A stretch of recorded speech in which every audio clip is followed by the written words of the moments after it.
ప్రభునామంన అందరికీ శుభములు మన్నతులండి. ఈరోజు నేను మీతో ఒక విషయాన్ని పంచుకోవాలనుకుంటున్నాను. మరి ప్రభువు 10 మంది కుష్ఠరోగులను స్వస్థపరిచారంట. 10 మంది కుష్ఠరోగులను స్వస్థపరిచినప్పుడు 9 మంది స్వస్థపడ్డ వాళ్ళు తిరిగి దేవునికి కృతజ్ఞతలు చెప్పడానికి కూడా రాలేదు, కానీ ఒక్కరు మాత్రమే తిరిగి వచ్చారంట.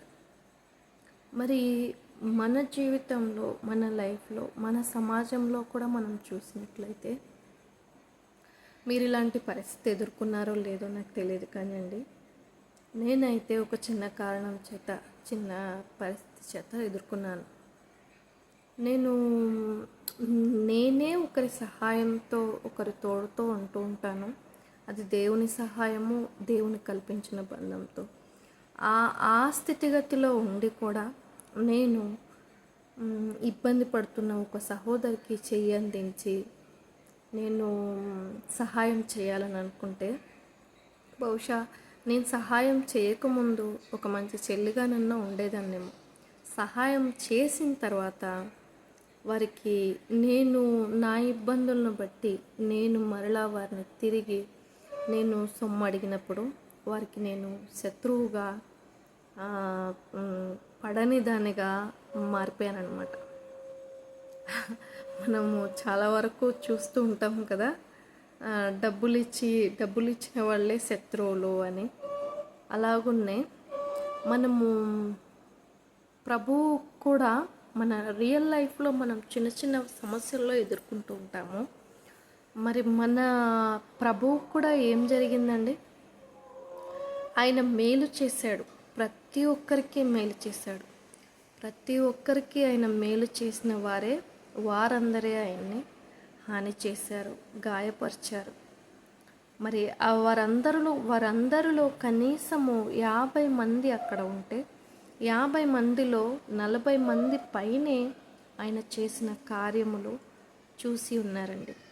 మరి చూడలేదా? ఆ ప్రాంతపు ప్రజలందరూ ఖచ్చితంగా చూశారు, తెలుసుకున్నారు. ఆయన ఎలాంటి వాడో వాళ్ళకి తెలిసినప్పటికీ వారందరూ హింసించడానికి, దూషించడానికి ఇష్టపడ్డారు. అయితే ఈ వాక్యం ద్వారా నేను మీతో ఏం చెప్పాలనుకుంటున్నానంటే, మనము దేవుని పట్ల అయినా, మనుషుల పట్ల అయినా, మనకు చేసింది చిన్న సహాయమైనా, పెద్ద సహాయమైనా, మనం అన్యుల వలె కృతజ్ఞత లేని వారముగా ఉండకూడదు. కానివ్వండి, మనం పొందిన సహాయాన్ని బట్టి మనం వారి పట్ల కృతజ్ఞత భావం కలిగి ఉండాలి. దేవుని పట్ల కృతజ్ఞత భావం కలిగి ఉండాలి, మనుషుల పట్ల కృతజ్ఞత భావం కలిగి ఉండాలి. ఆ కృతజ్ఞత భావం అనేది మనల్ని గణపరిచేదిగాను, దేవుణ్ణి గణపరిచేదిగాను ఉంటుందండి.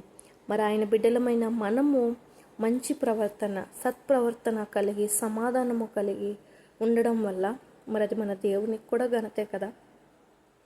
అన్యుల వలె మనం ప్రవర్తించకూడదు. కానీ నిన్ను బట్టి నీకెవరైనా చిన్న సహాయం చేసినప్పటికీ నీవు దేవునికి కృతజ్ఞత కలిగి ఉండాలి. వారికి ఇచ్చే మనసు నీకు వారికి నీకు సహాయం చేయాలనే మనసు దేవుడు వారికి కలిగించినందుకు దేవుని పట్ల కృతజ్ఞత కలిగి ఉండాలి, మనుషుల పట్ల కృతజ్ఞత కలిగి ఉండాలి.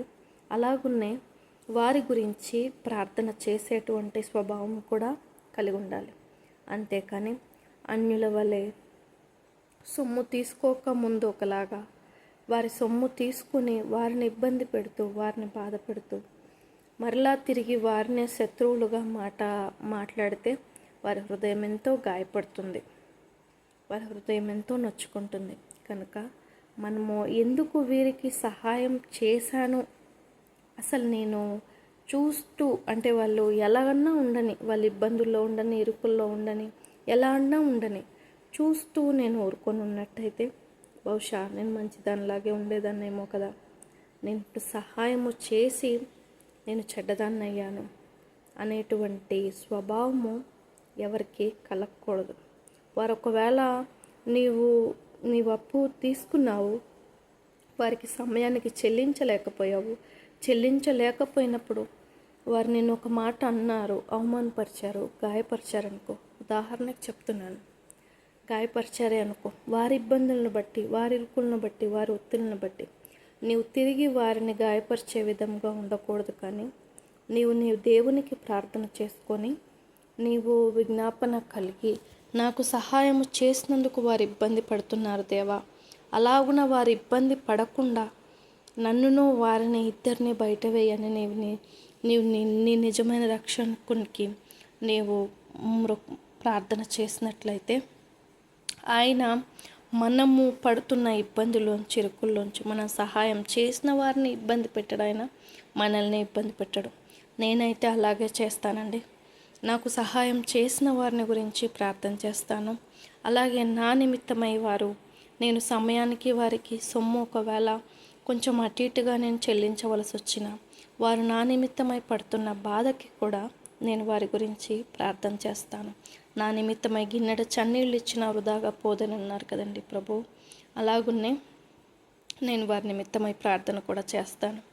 అలాగా మనము మా డబ్బు కంటే మనుషులం విలువైన వారమో అలాగున్నే సహాయం విలువైంది. అంతేకాని అన్యుల వలె మనం ప్రవర్తించి అన్యుల వలె మన స్వభావము ఉండకూడదు. కనుక కృతజ్ఞత కలిగిన 9 మంది వెళ్ళిపోయారు, ఒక్క మనిషి వెనక్కి వచ్చాడు. ఆ వెనక్కి వచ్చి కృతజ్ఞత చెల్లిస్తాను అన్న ఒక్క మనిషిలా నీవు ఉండాలని, నీ జీవితం ఉండాలని ప్రభు పేరట తెలియచేస్తున్నాను. మీ స్వభావం ఆ 9 మందిలో ఒకరిలా ఉన్నప్పటికీ ఈ తిరిగి వచ్చిన ఒక్క మనిషిలాగా మార్చుకోవడానికి ప్రయత్నం చేయండి, మార్చుకోండి. అది దేవునికి ఇష్టమైనది కనుక అది మనందరము కలిగి ఉందాము. అటువంటి ధన్యత భాగ్యమైన బిడ్డలమైన మనకందరికీ ప్రభు దయచేయను గాక. Amen. Praise the Lord. May God bless you all. తప్పులుంటే క్షమించండి, ప్రార్థన చేయండి.